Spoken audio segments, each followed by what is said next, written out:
Engkaulah kemuliaanku. Engkaulah segalanya bagiku. Engkau permata yang indah, takkan pernah kulepaskan. Engkaulah Bapa Surgawi, Yesus Kristus dan Roh Kudus, Allah Tritunggal yang Esa. Engkaulah segalanya, dari selamanya sampai selama-lamanya.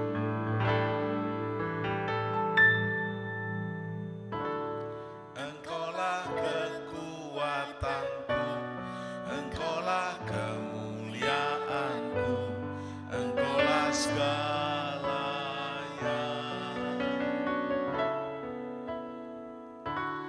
Engkau permata yang indah, takkan pernah ku lepaskan.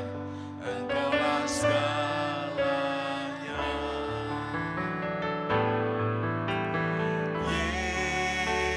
Yesus, domba Allah, mulia namamu. Yesus, domba Allah, mulia namamu.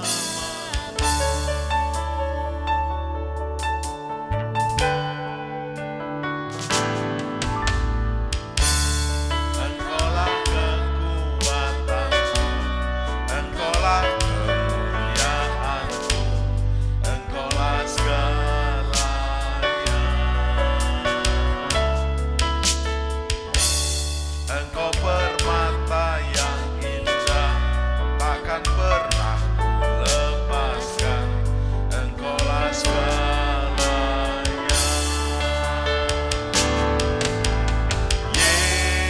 Yesus, domba Allah, mulia namamu. Yesus, domba Allah, mulia namamu.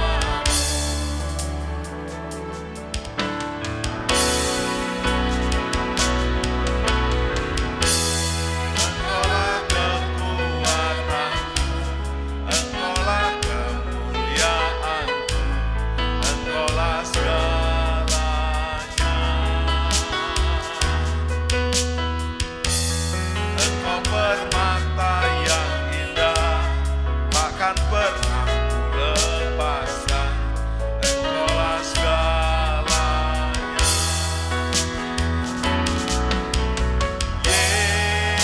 Yesus, domba Allah, mulia namamu.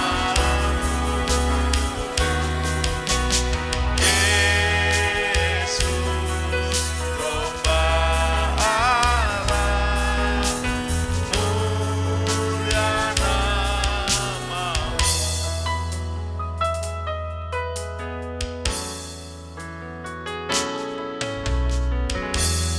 Engkaulah kekuatanku, Engkaulah kemuliaanku, Engkaulah segalanya.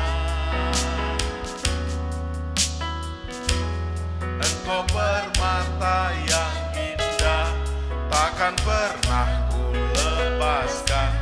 Engkaulah segalanya. Yesus, domba Allah, mulia namamu.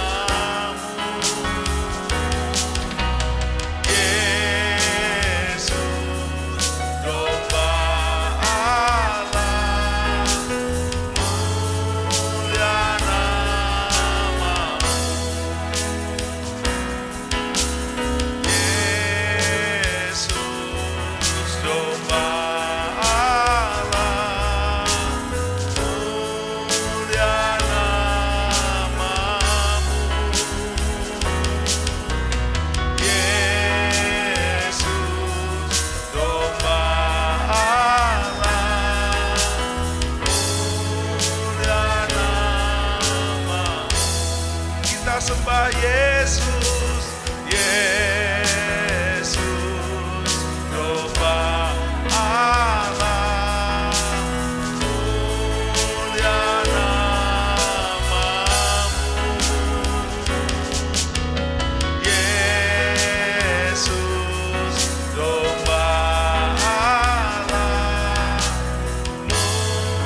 Yesus, domba Allah, mulia namamu dari selamanya sampai selamanya.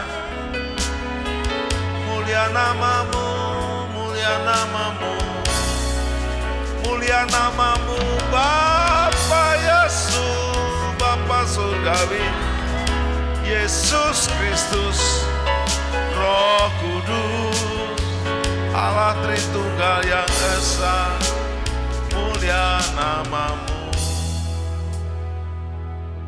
Yes.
Kemuliaan dan kemenangan.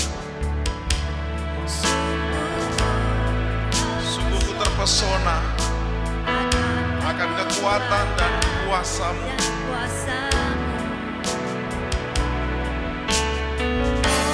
Oh, tak dapat mengukurnya, namun semuanya tak dapat melampaui anugerah-Mu.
Musik saja, biarlah kita deklarasikan iman kita. Dalam Kristus ku percaya ada kemuliaan di balik salib. Dunia tidak mengenal salib, bahkan mencemooh salib. Tapi salibmu akan menyatakan kemenangan darimu. Kekuatanku, harapanku di dalam salib Kristus. Bersama-sama dalam Kristus. Dalam Kristus ku percaya ada kemuliaan di balik salib. Kan aku nyatakan kemenangan darimu. Kekuatanku, harapanku dalam Kristus, dalam Kristus, dalam Kristus. Ada kemuliaan di balik salib. Kan aku nyatakan kemenangan darimu. Kekuatanku, harapanku dalam Kristus. Kekuatanku, kekuatanku, harapanku dalam Kristus.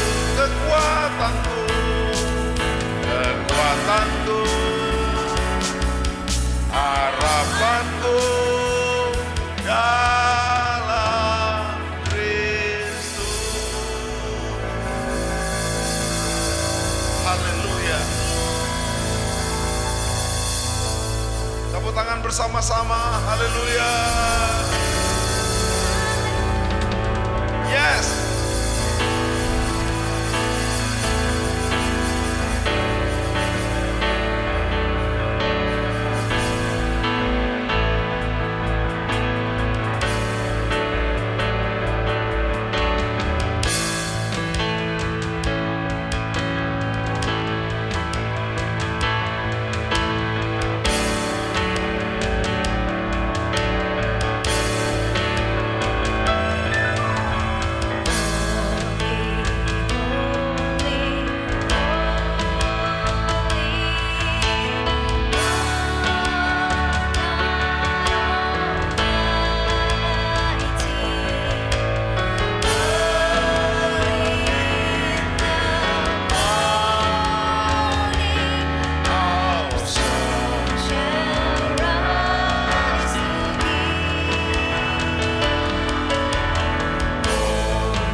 Tangan kita suci, suci.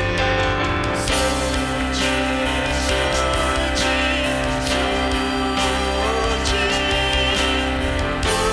Tuhan Maha Kuasa. Engkau kami puji bagi yang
Bapa Surgawi, Yesus Kristus, Roh Kudus, Allah Tritunggal yang esa, selamanya, selamanya. Holy Father, Holy Jesus, Holy Spirit, ku sembah selamanya Bapa Surgawi, di dalam Yesus Kristus, bersama Roh Kudus, dari selamanya sampai selamanya. Ku sembah Engkau sejak hari ini seumur hidup kami dan sampai selamanya. Terima kasih Bapa, terima kasih Yesus, terima kasih Roh Kudus, Allah Tritunggal yang esa. Amin.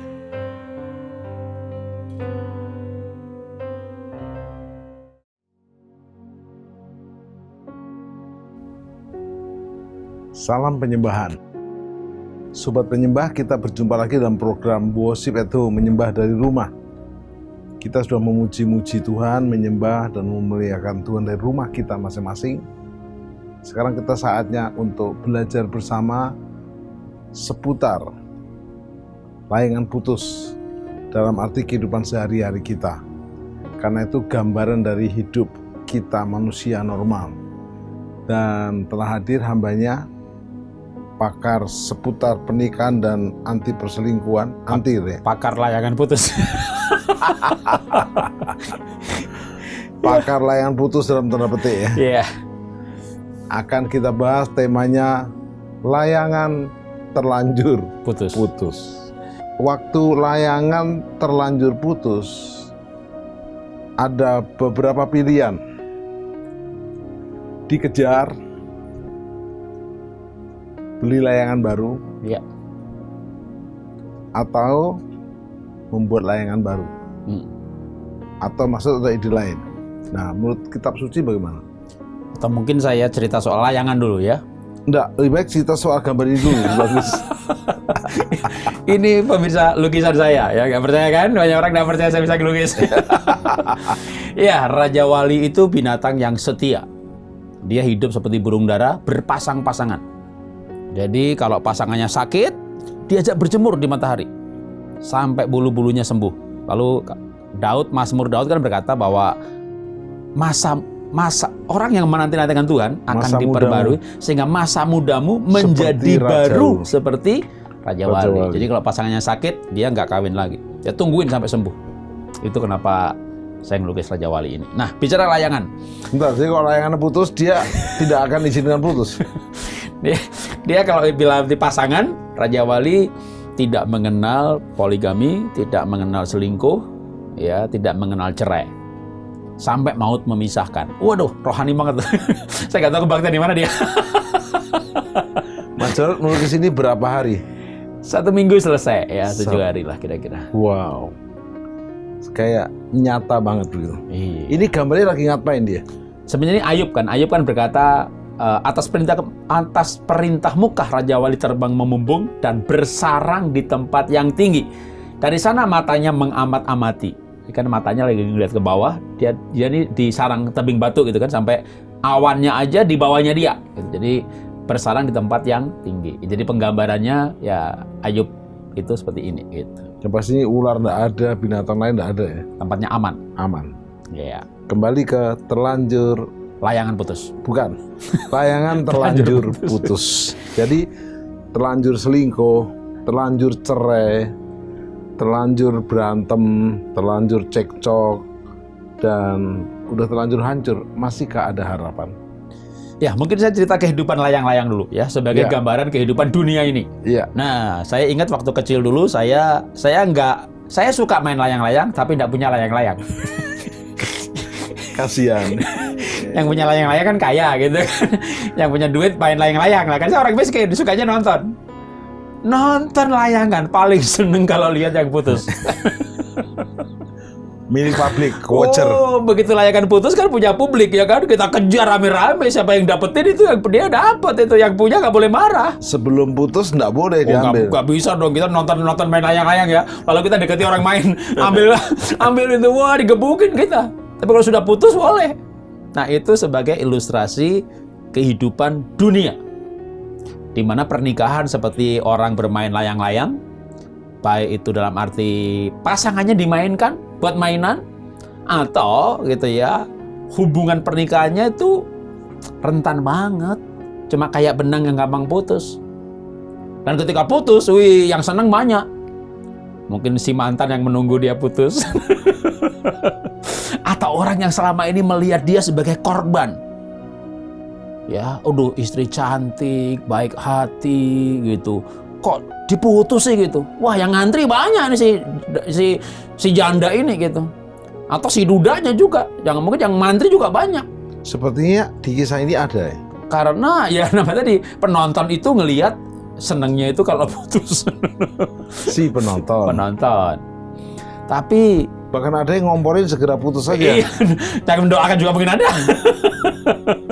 Doakan supaya putus gitu kan. Jadi dengan berbagai alasan. Misalnya mungkin bahkan mungkin bisa mertuanya sendiri mendoakan kalau mantunya mandul nggak punya anak. Jadi dalam dunia nyata, maka permainan layang-layang sebagai ilustrasi kehidupan itu nyata banget. Memang seperti itu. Ada penonton yang bersenang-senang melihat layangan putus, dan makin mengasihkan itu permainan layangan ketika ada yang putus. Tapi hidup di dunia nyata ini perlu rambu-rambu firman Tuhan. Ya. Di mana kita ini adalah memang kita tinggal di dunia, tapi status kita itu warga kerajaan sorga yang harus hidup dengan nilai-nilai firman Allah, nilai kerajaan sorga yang harus berbeda dengan kenyataan di dunia. Bahkan kita kalau perlu merubah kenyataan itu menjadi seperti sorga di dunia. Nah, maka berbicara kalau misalnya layangan sudah terlanjur putus gitu ya. Ya itu sebuah kenyataan, itu sebuah fakta. Tapi jangan menyelesaikan dosa dengan dosa. Maksud saya begini, kenapa putus? Mungkin terjadi perselingkuhan, KDRT, pasangannya immoral. Apapun penyebabnya, itu pasti sebuah masalah atau sebuah dosa. Tapi menyelesaikan masalah atau menyelesaikan dosa, tidak boleh menyelesaikan dosa itu dengan dosa yang lain. Misalnya selingkuh, lalu putus, bahkan putus ini bisa dikatakan udah terlanjur cerai gitu. Menurut saya segera melangkah pulih lagi. Kalau belum terlanjur cerai, hanya baru selingkuh aja gitu, jangan bercerai. Sudah bercerai bahkan balik lagi, karena kalau udah bercerai lalu sudah menikah lagi, sudah punya anak, nggak bisa pulih. Gimana mau balik, udah menikah lagi, udah punya anak, sananya juga karena begitu. Jadi pemulihan dalam sebuah kasus perselingkuhan yang terbaik adalah kembali memulihkan pernikahan. Oke. Apa saja yang termasuk layangan terlanjur putus hari-hari ini? 1, pasangan selingkuh, Ya. itu udah putus. Ya. 2, sedang ada di proses pengadilan. Ya.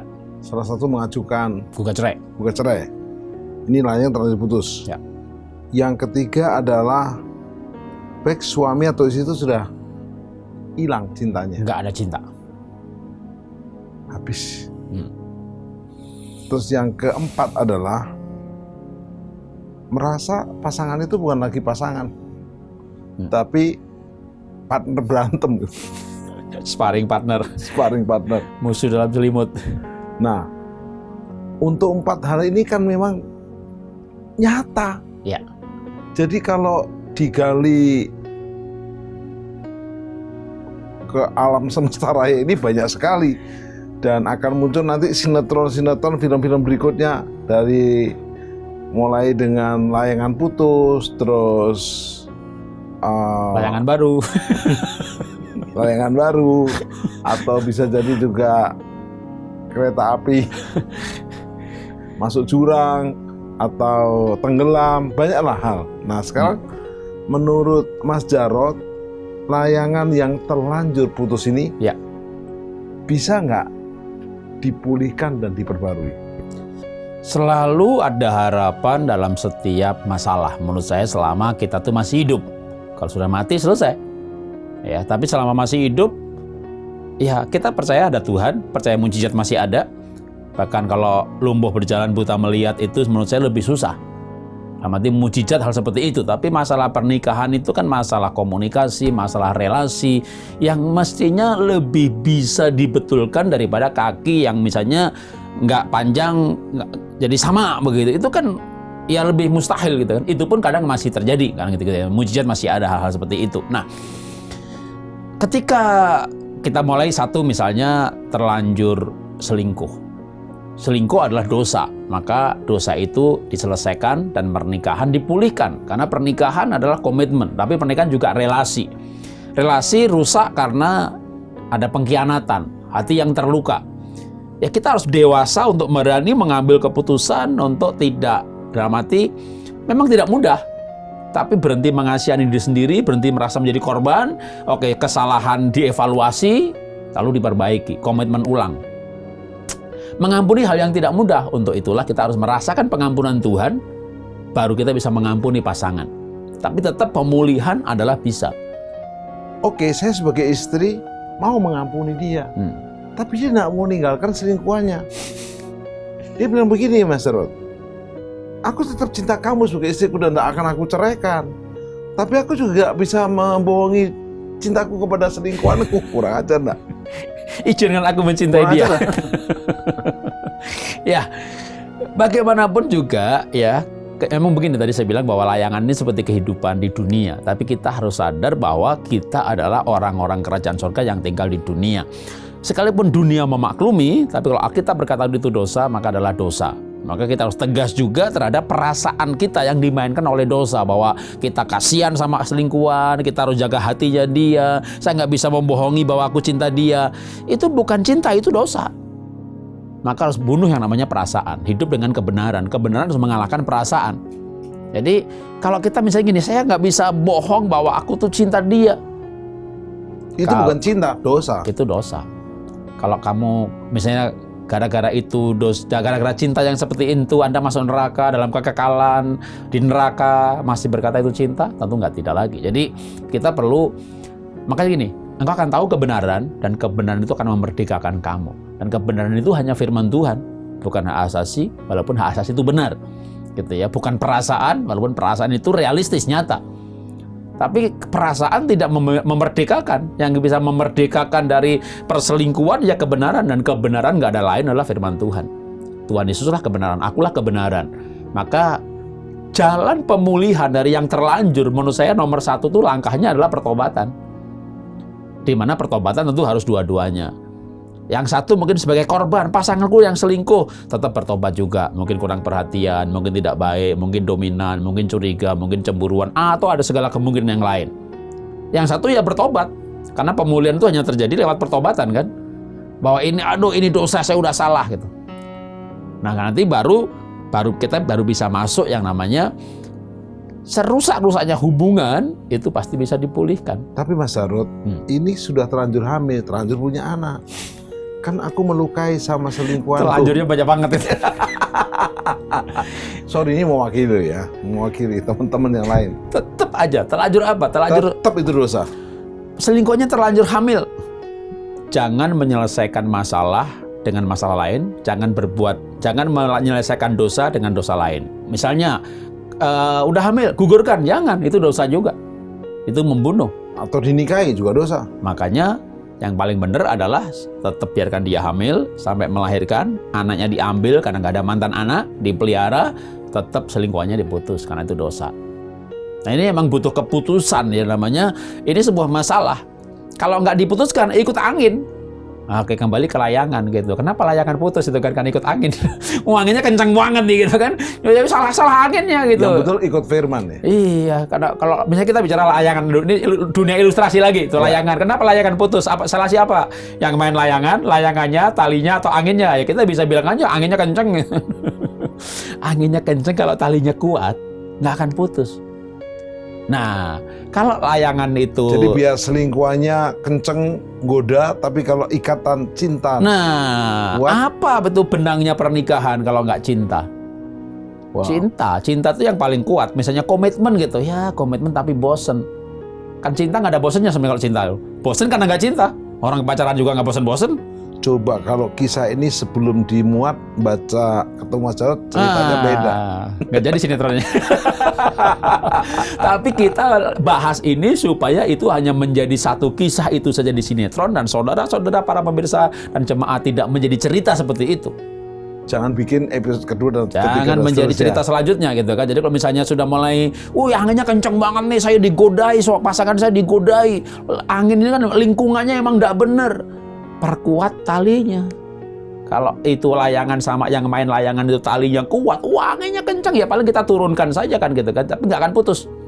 Bahkan ada pertandingan layangan ya, satu dengan yang lain tuh gue esek-gesek gitu. Yang talinya kuat ya nggak putus. Jadi anginnya bagus, pas, tapi ada layangan lainnya memotong talinya. Asa kuat, Tetap yang kalah yang talinya nggak kuat kan. Gitu kan. Ada kan talinya selain kuat juga sampai di gelas gitu ya. Dulu zaman itu dicampur dengan serbuk apa begitu. Jadi ya kita perkuat ikatan pernikahan. Apa itu ikatan pernikahan? Komitmen. Kedua, cinta kasih, saling menghormati, saling merasa berutang budi karena kita berbuat baik, kita menolong. Itu ikatan yang kuat juga. Lalu ya, tapi yang kuat itu cinta. Karena kalau kita baca Kidung Agung ya, itu Kidung Agung itu berkata begini pasal 6, cinta itu kuat seperti dunia orang mati, seperti apinya Tuhan, sehingga sungai itu tidak bisa memadamkan cinta. Loh, sebegitu kuatnya cinta itu seperti api yang tidak bisa dipadamkan sama sungai. Mana ada api nggak bisa dipadamkan sungai? Itu saya paham. Tapi kuat seperti orang mati itu gimana? Seperti dunia orang mati. Jadi seperti kayak gigihnya orang mati itu, kayak orang tuh udah mau mati nggak bisa ditahan lagi gitu kan, kematian gitu. Jadi seperti maut gitu kan. Cinta tuh kuat seperti maut itu kayak. Nah, nggak itu bisa ditahan lagi. Itu ilustrasi untuk cinta. Artinya cinta tuh kuat sekali. Nah, kalau pernikahan tuh, tapi masalahnya memang cinta kan tidak instan. Cinta nggak turun dari langit. Cinta perlu dipelihara dengan komitmen, cinta dipelihara dengan kebaikan, cinta perlu ditaburi dengan kasih sayang. Cinta, kalau nggak dipelihara, ya cinta ini habis juga. Nah, ketika habis, godaan datang. Kalau dia tuh jujur, si tokoh Aris itu jujur, kepada selingkuhannya pun harus tetap melihara kan, tetap belikan apartemen. Karena cinta itu. Iya, belikan mobil. Kenapa cintanya nggak diarahkan ke istri kan? Iya. Gitu kan? Kalau nggak dikasih apartemen dan mobil juga berhenti juga. Artinya itu cinta muncul juga, si selingkuhannya cinta dia karena dipelihara. Cuma salahnya yang dipelihara selingkuhannya. Oke, sekarang yang kedua, Ya. Mas Jarod. Terlanjur selingkuh udah ada solusinya, bagus banget. Selingkuh adalah dosa, putus, tobat. Ya. Kedua sekarang, terlanjur proses pengadilan untuk cerai. Belum ketok palu, masih terlanjur talak 1, 2, dan seterusnya. Apakah bisa dipulihkan atau lanjutkan? Kalau istilah saya itu kayak orang selama hayat masih di kandung badan gitu ya. Jadi selama palu belum diketok, selama belum bercerai, bahkan sudah bercerai, sebelum cerai masih pengadilan. Menurut saya gunakan pengadilan itu sebagai panggung untuk menyelamatkan pernikahan. Apa itu sebagai panggung? Jadi ada yang begini, saya digugat cerai Pak, saya nggak mau datang gitu. Oh jangan, kalau Anda nggak datang bisa diketok kayak pengadilan in absentia, tanpa kehadiran yang lain, nanti malah yang datang saksi palsu, diputus cerai. Menurut saya kalau Anda digugat cerai, datang ke pengadilan. Dan di pengadilan itu katakan di depan hakim, Pak Hakim, saya berdiri di depan hakim dan berkata, saya salah, saya minta maaf kepada suami saya, dia selingkuh karena saya sombong, saya ngatur, saya tidak perhatian, minta maaf di depan hakim. Dan berkata di depan hakim, di depan pasangan, beri saya kesempatan sekali lagi. Jadi menunjukkan kerendahan hatinya, jiwa besarnya. Mohon kepada hakim untuk tidak dikabulkan gugatan cerainya. Tunjukkan pertobatannya. Iya, jadi malah justru si yang digugat, yang pasangannya selingkuh nih, tapi dia yang minta maaf di depan. Harapan saya supaya yang selingkuh ini, Sadar. selingkuhan saya cantik dan seksi, tapi ini mulia banget kan gitu kan. Itu cantik dan seksi. Tapi Kayaknya ini kalau orang Mas baik Jarod banget. bikin episode ini akan meledak juga. Tapi menurut saya pengadilan itu kesempatan untuk Demonstrasi. ya pertama untuk menyentuh hati pasangan dengan kebenaran. Dan tetapi harus dimulai dengan jujur ya, dengan langkah pertama tadi saya bilang introspeksi salahnya apa dan minta maaf pun di depan hakim dan di depan pasangan. Nanti biar selanjutnya biar Roh Kudus yang bekerja, tapi tetap minta supaya tidak diputus cerai. Kan hakim itu juga nggak akan langsung putus cerai kan, biasanya kan meminta supaya mediasi. Ada mediasi dulu. Ya, tapi kalau misalnya nggak datang, ya udah malah langsung diputusin. Tapi dengan melihat begini, hakim akan mempertimbangkan, kok sikap yang satu begini nih gitu, ini nggak layak cerai nih. Harapan saya tuh begitu gitu ya, dengan nasihat ini, dan mestinya begitu. Cuma emang kan nggak mudah ya. Loh Pak, saya ini korban Pak, saya harus minta maaf, saya harus begitu. Tapi memang itulah harga yang harus dibayar untuk sebuah pemulihan. Memulihkan itu nggak gampang, tapi bisa. Dan kalau kita ikut firman Tuhan bahwa kita harus rendah hati, kita harus mengampuni, kita harus jadi teladan untuk minta. Karena gini loh, pasangan selingkuh, pasti dong katakanlah suami yang selingkuh. Ini istri ini pasti berkata, dia tuh salah gitu. Tapi coba kasih kesempatan saya ketemu dengan suami yang selingkuh ini. Kalau saya akan tanya, Pak, kenapa Bapak selingkuh? Dia pasti juga akan bisa berkata, kesalahan istrinya. Dia dominan, dia cerewet, dia bawel, dia nggak menghargai saya nggak ada artinya, saya nggak diperhatikan. Kalau bertengkar saya terus yang salah. Pokoknya dia pasti bisa cerita tentang kesalahan istrinya. Nah, suami yang selingkuh itu salahnya misalnya 100 poin. Dan istri yang tidak perhatian itu salahnya 2 poin. Udah, ibu ke pengadilan urus yang 2 poin itu, saya minta kesalahan saya ini dimaafkan. Nggak usah ngudek-ngudek kesalahan suami. Dan saya minta dikasih kesempatan berkata kepada pasangannya, beri saya kesempatan lagi untuk jadi istri yang lebih baik. Dan saya minta kepada hakim jangan ceraikan kami, dan berkata kepada pasangannya, ayo kita bereskan, ayo kita pulihkan. Masalah ini kita selesaikan sama-sama. Jadi menurut saya itu kesempatan hal itu diungkapkan di pengadilan supaya hakimnya melihat, karena yang akan memutuskan kan begini.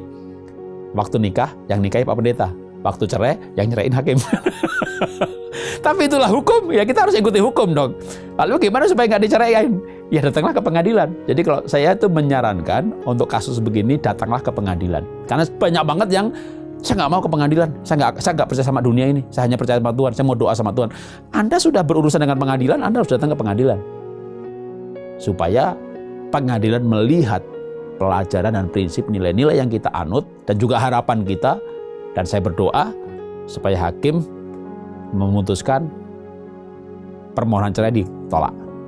Mas Jarod, sekarang kalau terlanjur sudah cerai, masih ada kemungkinan balik? Makin susah lagi nih. Terlanjur selingkuh, terlanjur pengadilan, sekarang panggilan udah diketok nih gitu. Udah. Selama hayat masih di kandung badan gitu ya. Kalau itu misalnya Maribung rebut kembali. Iya. Kalau misalnya orang pacaran ini selama belum ada janur melengkung katanya. Rebut.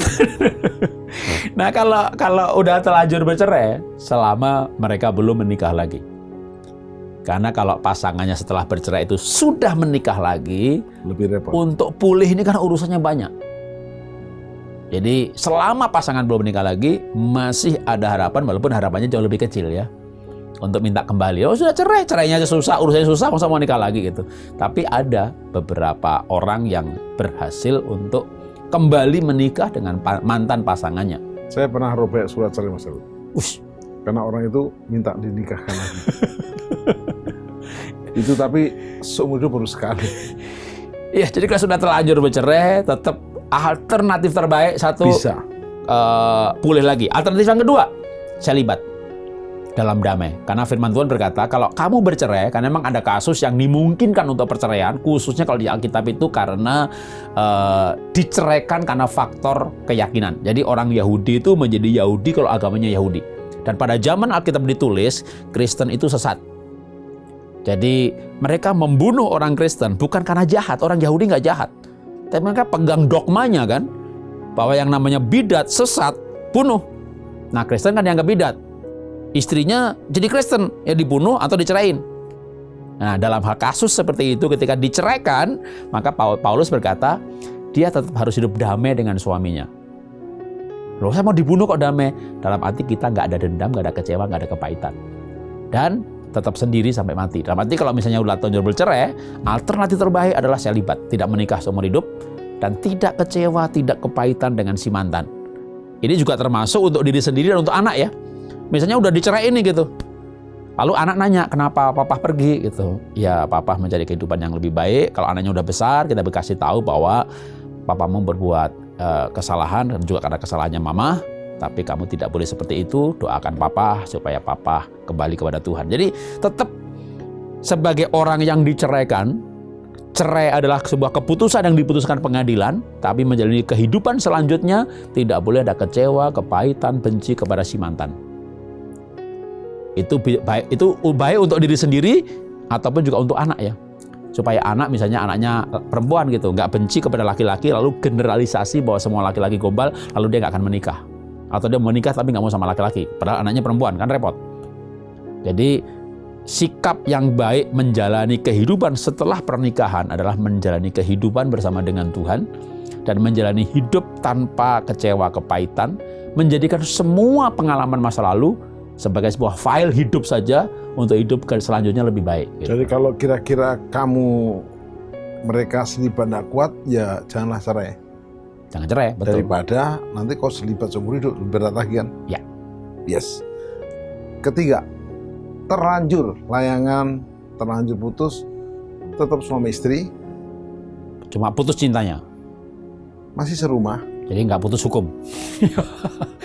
Cintanya yang habis. Cintanya yang putus, oke. Nggak ada rasa, Mas Edot. Iya. Dulu waktu nikah, kesenggol dikit nyetrum. 5.000 watt. Sekarang kalau kesenggol, kram. Nggak ada rasa. Ya. Jadi masih seatap, serumah, tidak seranjang. Jadi udah putus juga layangannya. Gimana? Bisakah kembali? Pernikahan tanpa rasa pernikahan. Bisa rasa kakak adik, bisa rasa musuh, ya, musuh dalam selimut, makanya nggak satu selimut lagi, pisah kamar. Ada yang bukan pisah kamar, si suami ikut anak pertama, istri ikut anak kedua, sibuk dengan cucu masing-masing. Tidak ada pertengkaran, tapi sudah tidak sebagai suami istri. Nah, hal ini bahkan terjadi dengan sangat wajarnya. Saya berjumpa dengan beberapa orang yang orang tuanya seperti itu, sudah tidak sekamar lagi, suami di lantai atas, istri di lantai bawah, atau suami di anak pertama, istri di anak kedua. Dan saya berbincang-bincang dengan mereka, anaknya, cucunya, anaknya ya, itu bahwa ada masalah apa dengan orang tua kami? Ada masalah gitu. Bahkan dia juga nggak merasa bahwa itu sebuah masalah. Saking bias terjadi begitu umumnya dalam banyak keluarga. Nah, tapi saya mengatakan bahwa itu walaupun umum terjadi, tapi itu tidak ideal untuk sebuah pernikahan. Pernikahan idealnya tetap adalah tetap bersama-sama, ya. Masa tua pun tetap bahagia, tetap romantis, tetap menikmati kebersamaan. Nah, ini hal yang tidak mudah tentunya karena memang dua makhluk hidup, dua pribadi yang berbeda, dua personality yang berbeda. Ketika ada gesekan, pertengkaran, kecewa, kepahitan, bercerai tidak sanggup, dalam arti nanti komentar orang bagaimana, tapi akhirnya menjaga pernikahannya hanya sebuah untuk status sosial. Bercerai memang dosa, salah gitu ya, tapi tidak bercerai dan menghidupi kehidupan seperti itu juga bukan kehidupan yang baik dan benar dan ideal. Nah, menurut saya pasti kalau mau tuh bisa, karena gini, nggak ada rasa itu kan bisa diadakan. Tambah garam. Makan nggak ada rasanya, ganti menu gitu ya. Jadi kalau istri kan tentu nggak bisa boleh ganti istri gitu kan. Tapi rasa itu bisa ditumbuhkan kembali karena manusia itu roh, jiwa dan tubuh. Dalam jiwa itu ada rasa, pikiran, kehendak. Buktinya rasa-rasa yang lain kan juga masih bisa ada. Mungkin bulan madu lagi gitu ya. Iya kan, bulan madu lagi, bersama-sama, retreat lagi, ikut kebaktian, ikut komunitas yang mesra. Jadi karena kadang-kadang sering begini, bahkan menganggap itu bukan sebuah masalah. Karena dulu kakeknya, neneknya, orang tuanya dulu juga begitu. Begitu anak udah gede-gede, mereka bisa kamar, yang penting nggak berantem gitu. Jadi bahkan mereka nganggap nggak ada masalah gitu. Nah, sering orang itu butuh teladan atau inspirasi bahwa ada loh kehidupan pernikahan itu yang sampai tua itu sekamar, bareng-bareng, makan bareng, walaupun udah tua nih, udah istilahnya tuh bahkan mungkin tidak seks secara biologis ya, keintiman bukan organ seksual, tapi ada buku namanya The Secret of Lasting Relationship, The Secret of the Last Relationship, yang nulis namanya Dr. Mark Goulston, The Secret of Lasting the Relationship, rahasia hubungan jangka panjang, di mana menyarankan para orang tua lansia umur 70-80 ke atas membangun yang namanya keintiman biologis non-seksual. Jadi sudah tua nih, tapi ke taman bareng-bareng gandengan tangan. Saya kalau ke luar negeri sering ya lihat orang-orang tua, udah tua-tua gitu, jalan kaki, berdua gandengan tangan. Itu saya bilang sama istri, masa depan kita begini ya. Lalu saya ini sekarang umur 59 tahun, ya kan? Nggak kelihatan, masih kelihatan 49. Nah, pergi ke Singapura, ada anak kan di sana. Waktu itu masih calon mantu, sekarang udah mantu. Lalu kita pergi sama-sama pergi ke taman gitu. Ya saya sama istri kita iseng-iseng aja sendirian. Pokoknya yang ini free time ya, bebas. Karena kita kumpul bareng sekeluarga. Jadi kalau yang muda mau ngopi, papa mau nikmatin taman gitu. Jadi saya sama istri biasa kan, bawa kamera, bawa tripod gitu. Kita bikin video klip ya, ngobrol. Tapi di syuting, syuting sendiri gitu. Rupanya anak mantu ngikutin. Jadi kita lagi berdua gitu sama mereka tuh aja dipotretin gitu. Wih, kayak mereka jadi paparazzi gitu. Tapi saya senang dengan caption mereka. Goal kita nanti. Ya anak kita sudah usia 30 tahun, 28 tahun. Dan mereka melihat kita di usia pernikahan yang sudah 30 tahun ini masih kayak orang pacaran, cari tempat ngumpet. Duaan gitu. Nah, itu menjadi berbeda dengan yang mereka Jadi walaupun sudah nikah 30 tahun tetap cinta tuh dibangun ya? Dibangun. Dan itu membuat gini. Sebentar, kalau Mas Jarod coba bangun tapi dia dingin gimana? Pernah nggak? Gini loh, namanya manusia. Jadi Mas Jarod lagi hangat terus dianya dingin. Basnya dingin. Ya manusia emang beda-beda ya, tapi namanya manusia itu kan ada respon ya. Nggak, saya tanya pernah dingin dah? Oh pernah lah, namanya manusia. Dia setengah malaikat. Jadi gini, bahkan kalau tipe awalnya dia tipe dingin karena dia kalau tes temperamen dasar kan pragmatik. Iya. Yang cuek, yang dingin, yang nggak peduli gitu. Hampir beku. Beku. Karena emang dia tipenya seperti itu. Tapi justru begini, justru kalau kita itu menabur, kan kita menuai. Jadi cinta itu nggak turun dari langit, mesra itu nggak turun dari langit. Kami usia 30 tahun pernikahan dan tetap romantis itu nggak turun dari langit. Ya kita tabur aja terus gitu kan. Kayak ngajak pacaran, ngajak berduaan, bahkan sampai anak-anak gitu akhirnya mulai anak kan ngelihat kita. Tapi anak mulai punya teman, punya pacar, dan pacarnya juga punya orang tua gitu. Akhirnya mereka tuh, wah, saya menemukan keluarga yang berbeda dengan keluarga kami. Dulu keluarga kami seperti tidak ada masalah. Tapi begitu ada contoh yang baik, ini jadi ada masalah. Nah, yang saya ingin katakan adalah pada para orang tua yang saat ini sudah menjalani pernikahan yang sudah puluhan, 30, 40 tahun, bahkan 50 tahun, dan pisah kamar, dan sebagai hal yang biasa. Karena banyak orang nggak sadar itu masalah loh. Nah, saya mau sadarkan bahwa memang itu bukan dosa gitu ya. Pisah kamar itu nggak dosa gitu, tapi itu sebuah kehidupan yang di layangan putus tadi. Putus tapi masih satu rumah. Ya ayo kita perbaikin. Kita bangun lagi, karena namanya rasa itu bisa dibangun. Itu namanya setengah putus. Nah, rasa bisa dibangun, cinta bisa dibangun kok. Kemesraan bisa dibangun, kebiasaan bisa dibangun. Apalagi lagi COVID begini nggak bisa kemana-mana gitu ya. Dulu Alpha pergi, Delta datang, Lambda, Kappa nggak terlalu heboh, Omicron datang. Sekarang the son of Omicron muncul. Nanti cucunya Omicron. Kita nggak tahu kapan, tapi yang pasti ini kesempatan untuk kita berduaan dengan pasangan. Kesempatan untuk keluarga membangun cinta kembali. Cinta itu rasa kok. Kalau namanya rasa pasti bisa dipengaruhi. Kalau IQ Pak, pasangan saya itu IQ-nya rendah Pak, gimana naikin? Susah itu. Jenis ini hanya bisa dengan doa dan puasa. Tapi kalau rasa itu nggak perlu doa puasa, itu bukan saya meremehkan doa dan puasa ya. Apalagi dulu pernah ada rasa ya. Nah, gitu. Tinggal digali ulang aja ya. Jadi pasti bisa dengan perhatian, kasih sayang, kebersamaan. Ya. Tadi terlanjur selingkuh, terlanjur ke pengadilan, mau cerai atau udah cerai, terus terlanjur tidak ada rasa ya. Walaupun serumah. Terakhir, 4. Keempat adalah terlanjur jadi musuh bebuyutan. Bahkan kadang-kadang ada percik-percik KDRT dan ya. itu kan membahayakan ya. Jadi apakah layangan terlanjur putus muda ini bisa kembali? Kalau KDRT-nya mengancam nyawa, mungkin perlu menyelamatkan diri. Dalam arti ya lari ke orang tua, lari ke anak. Kalau itu KDRT yang berupa udah sampai berbahaya ya. Tapi kalau misalnya tidak berbahaya gitu ya, ya apapun masalahnya, sekali lagi hampir sama dengan tidak ada rasa, cuma ini sudah melangkah ke hal fisik kan gitu ya. Kan kita hidup ini pasti bisa mereview dong. Kapan dia marah, kapan dia tempeleng, kapan dia tendang. Waktu dia marah, kita jawab. Ya udah jangan jawab. Jadi sebenarnya kita bisa menyiasati hidup ini. Kalau misalnya tadi nggak ada rasa lebih mudah, tapi kalau ini ada kekerasan kan sebenarnya lebih berbahaya, lebih berat. Tapi tetap tidak ada yang tidak bisa pulih dari sebuah keadaan. Cuma emang beda level, beda cara. Ketika mulai masuk dalam kekerasan, dan apalagi kekerasan itu sudah menjadi kebiasaan ya, udah jadi kayak kebutuhan. Jadi sudah maniak. Nah ini butuh siasat yang lebih, tapi tetap cerai tidak, ya. Hidup seperti kakak adik juga jangan. Jadi hidup itu begini, kita perlu punya tujuan bahwa saya mau pulih. Usahakan sebisa mungkin, tapi juga jangan berharap bahwa akan sembuh terlalu cepat. Karena kadang-kadang harapan yang terlalu tinggi itu malah bikin kecewa. Tuhan nggak bisa pulihkan. Makanya tetap terus aja tabur kebaikan, usaha untuk memperbaiki relasi, hasil apapun tahap demi tahap bersyukur kepada Tuhan.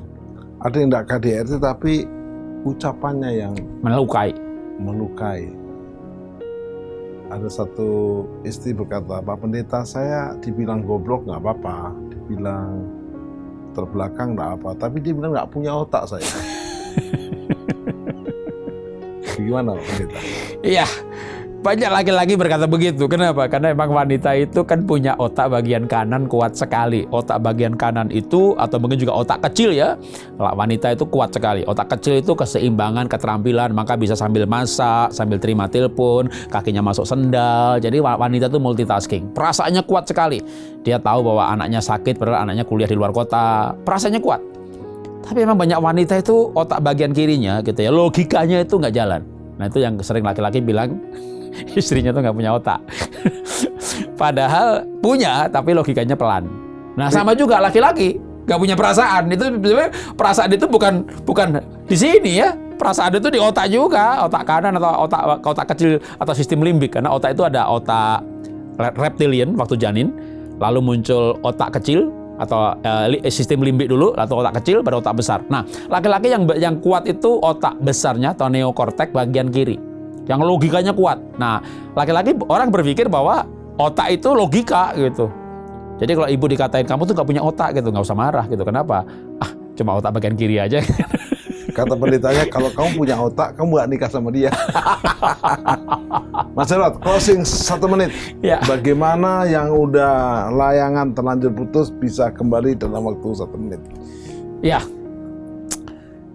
kita emang tinggal di dunia dan tidak ada yang tidak punya masalah. Tapi apa masalah di dunia ini? Ada solusinya, dan solusinya adalah menjalani kehidupan yang diatur, ditata ulang dengan nilai-nilai kebenaran, karena nilai kebenaran itu akan memulihkan keadaan. Tidak ada kuasa lain sehebat dan sedahsyat dari sebuah nilai-nilai yang berdasarkan kebenaran. Karena itu percaya tentang kebenaran, percaya dengan firman Tuhan, lalu jalani prinsip-prinsip itu. Maka Tuhan akan membuat semuanya indah pada waktunya. Wow. Kalau kita mengasihi pasangan kita dengan kekuatan kita sendiri memang terbatas. Ya. Tadi Mas Herod mengatakan dengan bagus, terima pengampunan dari Tuhan. Terima kasih dari Tuhan, baru kita lanjutkan. Biarlah program ini membuat layangan-layangan sudah terlanjur putus kembali. Bisa dikejar, bisa dipegang terus. Tidak ada istilah beli layangan baru atau ganti layangan baru. Yang ada kembali mengejar layangan itu. Karena pernikahan itu bukan layangan. Pernikahan itu seperti kepala dan tubuh. Yaitu bukan komitmen tapi covenant. Biarlah solusi terakhir puncaknya adalah kasih pasanganmu dengan kasih daripada Yesus Kristus. Karena Yesuslah jalan, Yesuslah kebenaran, Yesuslah kehidupan. Mari kita berdoa. Sempurnakan perbincangan kami tentang layangan yang terlanjur putus. Bersama Yesus Kristus masih bisa kembali. Baik yang sudah terlanjur selingkuh, terlanjur di meja pengadilan, dan bahkan terlanjur cerai, terlanjur tidak ada rasa, terlanjur dimusuh, boleh kembali. Karena kasih Kristus. Biarlah kami mau mengampuni, kami mau dipulihkan, kami juga mau bertobat, dan kami mau diperbarui. Di dalam Yesus kami mau bertobat, menjadikan Yesus juru selamat dan Tuhan kami, sehingga kami dan seisi rumah kami menerima jalan kebenaran, dan kehidupan. Dalam berkat Bapa, Yesus, dan Roh Kudus, dalam nama Yesus, layangan yang terlanjur putus kembali dengan kasih yang tulus bersama Yesus Kristus. Amin. Sampai jumpa di program Worship at Home yang akan datang yang lebih luar biasa lagi. Salam penyembahan.